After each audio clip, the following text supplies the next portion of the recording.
Hi everyone, this is Hailey Huggins. Today I'm going to be teaching you all about mechanical energy.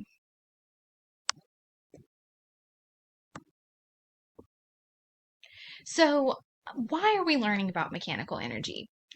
Because studying energy can help us understand how the world works and why things move the way they do.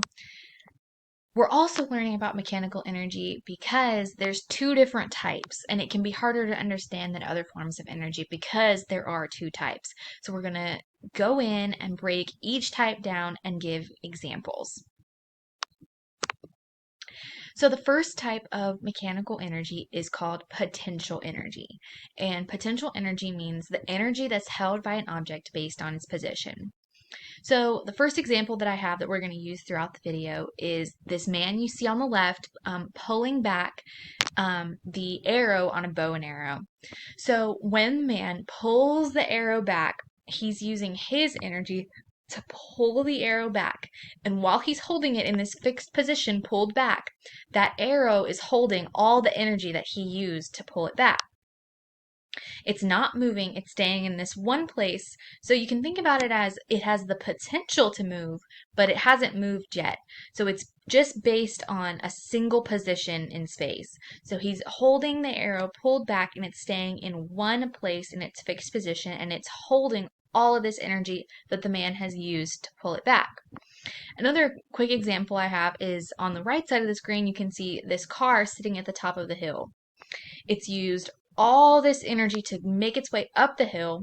It's stopped at the top of the hill and it has the potential to go back down. Right now, it's holding all the energy it used to go up the hill, but it hasn't done anything yet. It's not moving while it's at the top of the hill. It's just sitting still, but it is still holding energy from going up the hill.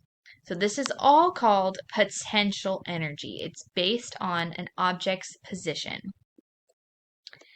So our next form of energy that we're going to talk about is called kinetic energy. This is the other type of mechanical energy. So kinetic energy is the energy of motion. It's very broad. So basically when any object is moving, it's using kinetic energy. So we're going to go back to the example of our man shooting the bow and arrow. So as you can see in this picture, he's let go of the arrow. He's released it now. And now all that energy that was being held by his arm and by the arrow is being used to shoot the arrow forward through space. So the object is moving, so it's using kinetic energy. So the other example I have on the right side of the screen is this boy pushing the ball down the hill. So on the right side, you can see the object sitting at the top of the hill. He's about to push it. He's got energy ready in his arms. He's about to push it, but the ball hasn't moved yet. It's holding all that potential energy at the top of the hill, but it hasn't moved yet. But on the left side of this picture, you can see the boy has used his energy to push the ball down the hill, and it's using its kinetic energy to move down the hill. So those are our two types of mechanical energy, potential and kinetic. We can do a quick review before we end the video. Potential energy is the energy held by an object based on its position. So like we said, the arrow that wasn't moving yet, it was in a fixed position, was holding all that energy that the man put into pulling it back.